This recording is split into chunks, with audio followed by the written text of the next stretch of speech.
A kitchen door slowly cracks open. A velociraptor steps inside. An axe smashes through a bathroom door. A quiet bathroom door opens behind a woman in the shower. A hospital door bursts open after a full minute of silence. A man sits on a motel bed staring at a door with a shotgun. A door closes on a marriage. Different decades, different directors. So why do these scenes feel strangely connected? What invisible thread ties them together?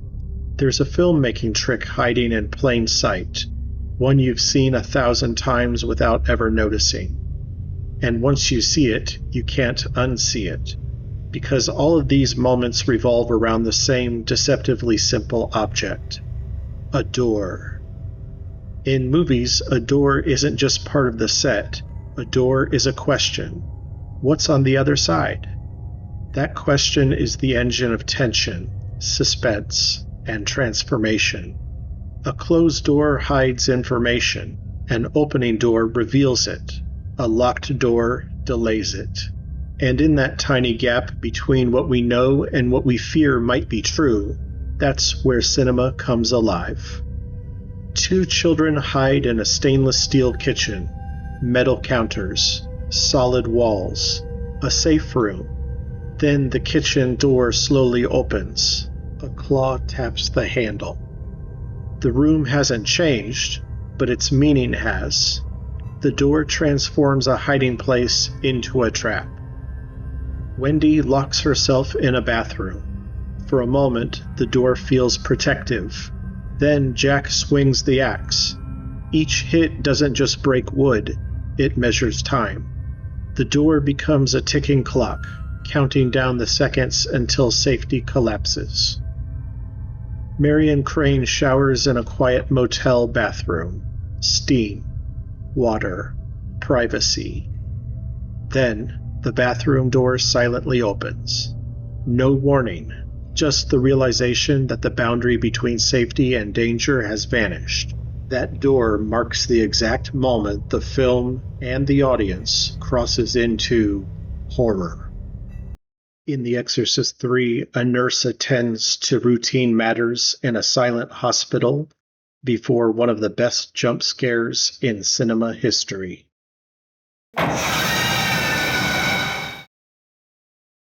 The scare works because the film patiently teaches you the hallway is safe.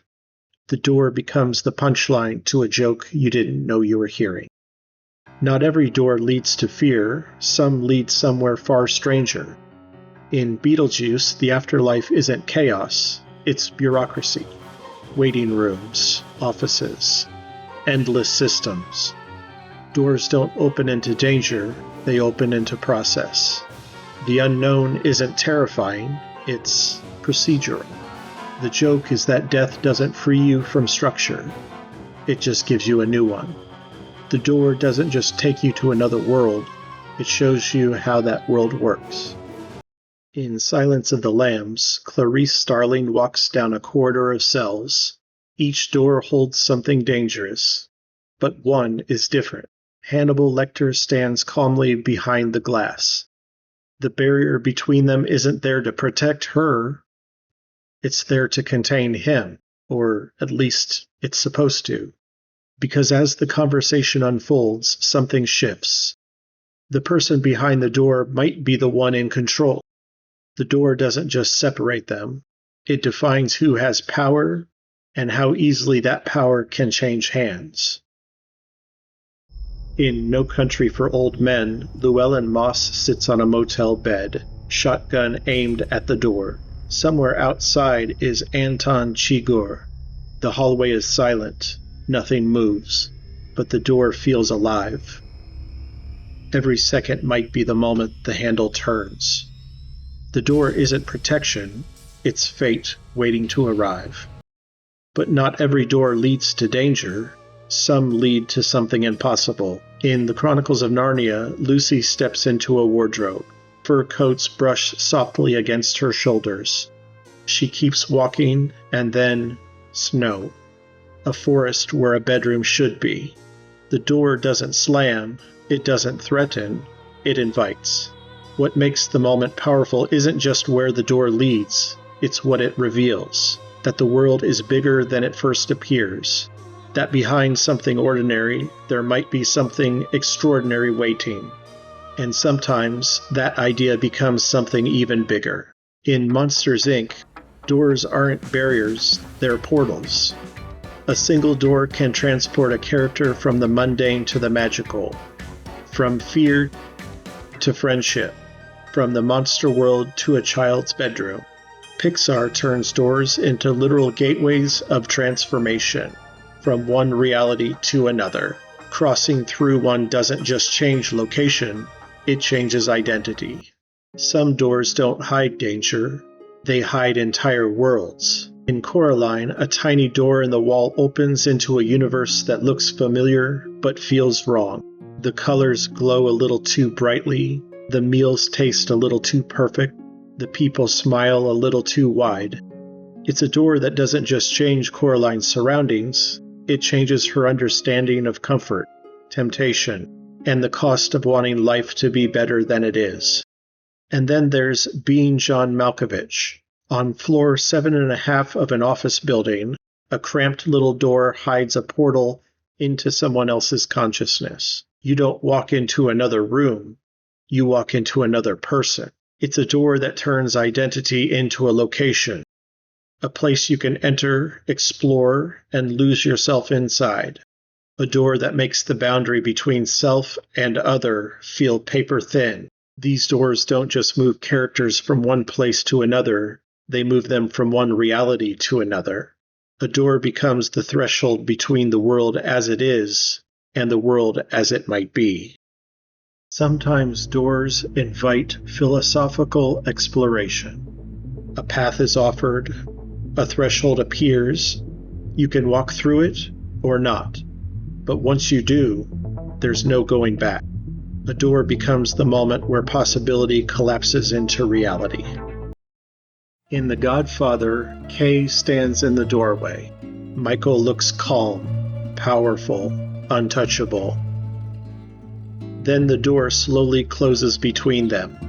No shouting, no violence, just a quiet truth. The man she married is gone. The door seals Michael inside a world she can never enter. Doors are cinematic gold because they turn information into emotion. A doorway becomes a frame within the frame, guiding your eye exactly where the director wants it. Doors control pacing. A slow opening stretches time. A slammed door shocks. A locked door frustrates. Doors hide information. The audience always knows something might be behind the door, but not what. And imagination is more powerful than certainty. Doors symbolize transition. Crossing a door is never just changing rooms, it's crossing a boundary. Safety leads to danger. Ignorance leads to knowledge. Fear leads to courage. Different filmmakers use the same object to express completely different philosophies. Steven Spielberg turns doors into reversals, moments where safety suddenly becomes danger. Stanley Kubrick turns doors into inevitability, barriers that will eventually break. Alfred Hitchcock uses doors to control what you see, and when you see it. The Wachowskis use doors as moments of choice, points where reality itself can change. Joel Coen and Ethan Coen turn doors into symbols of fate, moments where chance decide everything. Francis Ford Coppola uses a closing door to reveal a character's soul. And Pixar turns doors into gateways of transformation and growth. Same object, endless meaning. A door might be the simplest thing a filmmaker can point a camera at. Wood, hinges, a handle. But in the right moment, a door can terrify you. It can make you laugh. It can stretch a few seconds into unbearable tension. It can open a world or close one forever. So the next time a movie lingers on a door, just a little longer than seems necessary, Pay attention. Something is about to change. Because in cinema, a door is never just a door. If you want to see how ordinary things become extraordinary on screen, then hit subscribe and check out the playlist, The Hidden Language of Objects.